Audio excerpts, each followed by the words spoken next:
रात के बज रहे हैं 12:14 और अब हम बात करेंगे कि ट्रैफिक रूल्स और ट्रैफिक सिग्नल्स के बारे में, जो कि ये सूरत में लागू हुआ है। अब आप बताओ ट्रैफिक रूल्स कैसे लागू किए जाते हैं और कैसे इसको अच्छे तरीके से चलाया जाता है।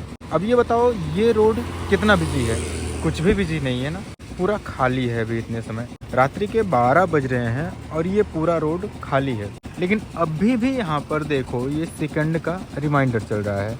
मुझे ये एक बात बताइए, ये ट्रैफिक पुलिस ऑफिसर्स जितने भी आप लोग हैं, जो भी इसके संचालक हैं, वो मुझे बताइए ये जो ट्रैफिक सिग्नल्स हैं इनको कैसे संचालित किया जाता है। मुझे जहाँ तक आइडिया है, मुझे जहाँ तक नॉलेज है कि ट्रैफिक को देखते हुए ही इसकी लाइट्स को या फिर रिमाइंडर को कम या फिर ज़्यादा किया जाता है और ट्रैफिक की लाइट्स का जो रेड, ग्रीन और येलो होता है इसमें परिवर्तन किए जाते हैं। अगर ज़्यादा ट्रैफिक नहीं होता है, मतलब रात्रि के शायद 10 या 11 बजे के बाद में, मुझे जहाँ तक आइडिया है कि सूरत में कहीं भी ट्रैफिक नहीं लगता है रेलवे स्टेशन को छोड़कर। तो अगर इस तरह के ट्रैफिक रूल्स में परिवर्तन करना है और जब ट्रैफिक नहीं लगता है तो केवल येलो लाइट जला दी जाती है, क्योंकि रात के 11 बजे के बाद में सूरत में मुझे लगता है रेलवे स्टेशन को छोड़कर कहीं भी ऐसा ट्रैफिक नहीं लगता है या फिर इतना ज़्यादा गाड़ी का आवागमन नहीं होता है कि बहुत ज़्यादा भीड़ भाड़ हो।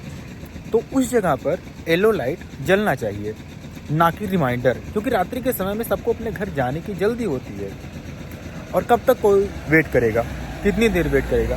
कोई सिंगल पर्सन कैसे खड़ा रहेगा और उसका आप लोग चालान काटते हो। अगर आपको इतने ही अच्छे तरीके से सूरत में ट्रैफिक रूल्स को फॉलो करवाना है तो पहले आप एक काम कीजिए, जो भी ट्रैफिक रूल्स के संचालक हैं सूरत में, उन्हीं से मैं बोल रहा हूँ। दोस्तों इस वीडियो को बहुत ज़्यादा शेयर कीजिएगा और वीडियो पसंद है वीडियो को लाइक जरूर कीजिएगा और चैनल को भी सब्सक्राइब कीजिए। तो मैं ट्रैफिक रूल्स के जो संचालक हैं यहाँ सूरत में, मैं उनसे बोलना चाहता हूँ कि सबसे पहले वो एक काम करें कि चेकिंग बहुत तगड़े वाली लगाएं, बहुत भयंकर वाली चेकिंग लगाएं, और जिनके बाइक में या फिर 4 व्हीलर में इंडिकेटर नहीं लगा हुआ है या फिर इंडिकेटर खराब है उसको सही करवाएं, और जितने भी 2 व्हीलर्स बाइक हैं जिनमें मिरर नहीं लगा हुआ है उसको भी लगवाएं, क्योंकि इससे भी एक्सीडेंट होने के चांसेस बहुत ज़्यादा होते हैं। कि अगर मिरर नहीं लगा हो, कोई पीछे मुड़ के देखेगा आगे क्या आ गया कुछ नहीं पता है।